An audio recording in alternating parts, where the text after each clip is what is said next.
Bon, revenons un peu à rebonjour à tout le monde. Revenons à la deuxième partie.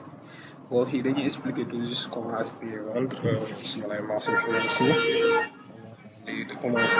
que veut dire acheter, le terme acheter. Acheter mooy jënd quoi en fait. Mooy jënd. Quand, quand, quand vous achetez une position, c'est ce que vous préférez que votre trade du type vers la hausse. Mooy par exemple, boo jënd rek day fekk yow trade booy jël da nga bëgg par exemple mu nekk trade boo xamante ne day dem si kaw mooy trade position booy jël boo xam ne day dem si kaw au cas contraire vendre au cas contraire bu dee par exemple jaay la cas contraire bi ça veut dire que il faut essayer par exemple le marché s'écroule mooy marché boo xamante ne day wadd wala marché buy daanu xam ne si sens boobu lay wax quoi mu ne en conclusion si vous avez compris comment acheter ou vendre une position vous pouvez déjà commencer à trader mu ne boo xamee nan la ñuy jaay ak jënd rek mën nga commencer trader déjà rek wax naa leen ni ça c'est la deuxième partie. Take profit di diminutif TP take profit mooy par exemple objectif boo war a atteindre comme tey boo jëloon premier trade sa premier TP jël sa premier trade dootoo jëlaat trade léegi finalement boo defee ñaar trade léegi sa premier trade bi jël TP léegi da nga koy sécuriser mais sécurisation bi après naa leen expliquer nan la ñuy def war a sécuriser loolu yëpp c'est à base de mes téléphones quoi loolu yëpp dama koy jël def ko comme vidéo damay ne fii dañuy ñëw comme ne si on place dafa ne si on se place en tant que trader en tant que vendeur sur le G30 à 100 à kii nii à 11 000 points on placera donc notre TP mooy TP mooy objectif bu ñu bu dee ñun 100 points la ñuy jaay au-dessus ça veut dire ay par exemple suñu stock suñu kii bi foofu lañ koy teg ay à peu près ay kii ay 10 950 la ñuy teg par exemple au contraire si on achète ça veut dire que contraire bu ñuy acheter ñun suñu TP fële lañ koy teg dañ koy teg si kii nii dañ koy jëlee à peu près on se place à 11 000 points notre TP au-dessus ça veut dire au-dessus 11 050 lañ koy teg par exemple quoi dafa en conclusion le TP permet donc de fixer l'objectif à atteindre ça veut dire que TP bi dañuy may objectif bu ñu war a atteindre si journée loolu kese la quoi léegi stop loss quand on parle de stop loss mooy par exemple di diminutif SL représente la somme maximale que vous acceptez de prendre quand vous avez acheté ou vendu une position ça veut dire que mooy somme boo pare pour ñàkk wala pour am somme boo pare pour ñàkk pour am loolu la wax si on se place mu ne si on se place en tant qu'acheteur sur le CAC 40 à 500 points on placera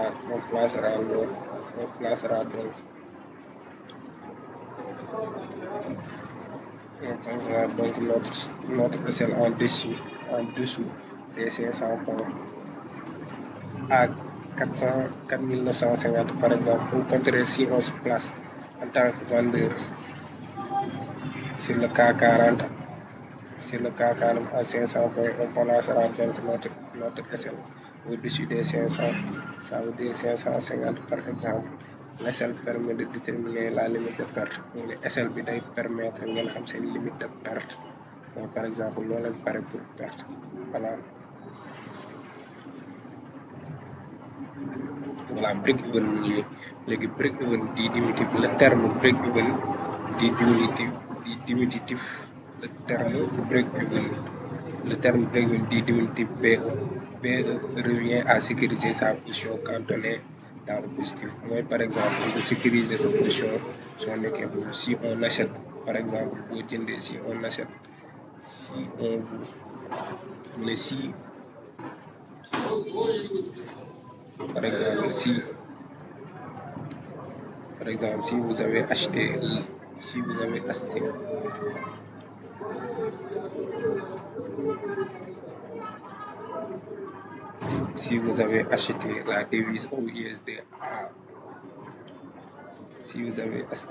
la devise euro-USD à 1.0 100 à 1 point, 130 000 points, et que vous avez et que vous êtes dans le vert, vous allez placer un stop loss au point d'ouverture de votre trade. En conclusion, mettre son stop loss 0 revient à dire qu'on a sécurisé notre position en PE. mooy par exemple tey boo nekkee en positif bougie bi yéeg ay 2-3 bougie nga sécuriser ko si point d'entrée balaa marché bi di retourner bu dee def na ay 3 bougie ci kaw mën nga yëkkati waat sécuriser ko ba si kaw par exemple mooy sa SL boo defoon si suuf loolu ngay yëkkati mën na am si kaw léegi boo ko yëkkatee loolu tamit naa leen kon si les positions xam lii obtenir un compte MT5 MT5 MT4 la sax mais MT4 lii pour ay profil MT5 tamit léegi dañuy ñëw fii nii les bougies xam nga marché bi les bougies japonais sont représentés graphiquement sur le marché financier sous la forme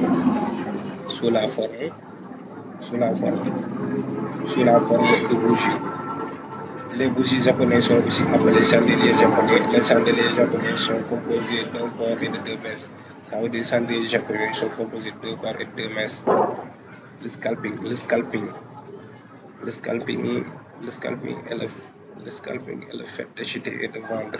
de façon répétée plusieurs fois au sein d'une même journée de trading. Faire du trading revient à prendre des positions courtes qui peuvent durer seulement quelques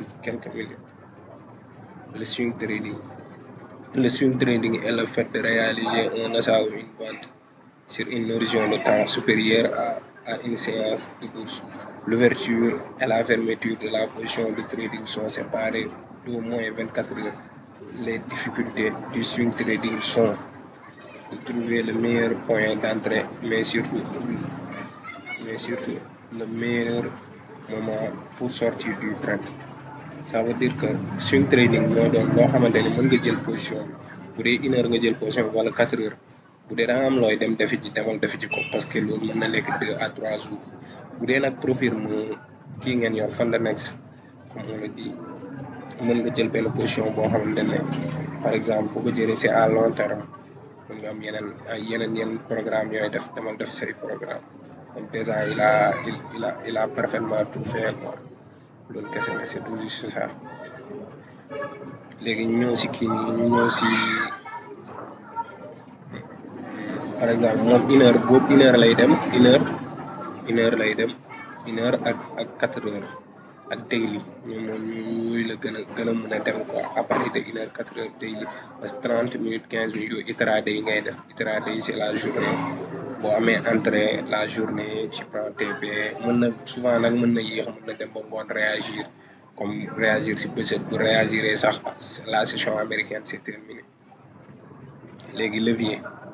dafa ne levier dans l'environnement du trading l'effet de levier permet aux traders de traiter les montants de position supérieure au solde de son compte qu'on appelle la marge risque de l'effet de levier bien que l'effet de levier permet d'augmenter la taille des gains. En cas d'erreur, les pertes sont aussi multipliées d'autant. C'est donc un outil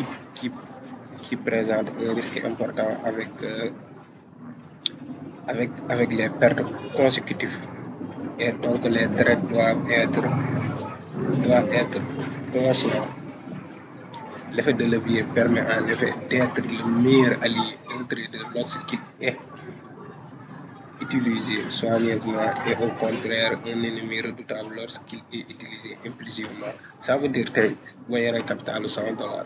nga ne yow gold ngay tere da nga jël loo 0,1 nga war a jël boo demee ba nga am entrée ba nga xam ne fii baax na mën nga jël benn loo 0,02 sans risque mais bu dee nag sens contraire bi nga def dem jëli ko si yeneen les autres trades léegi comme tey nga am $100 nga jël loo ak gold je ne te dis pas que doo reer doo añ de mais sa dee sax xëj na si c'est ça di sa dee sax xëj na si loolu c'est tout juste pour xam effet de levier yooyu jël loolu ça dépend du capital loolu après on va en venir la calcul des lots léegi loolu bu ñu leen di calculer prenons le cas qu'on accepte dafa ne qu'on accepte 50%. Waaye salaam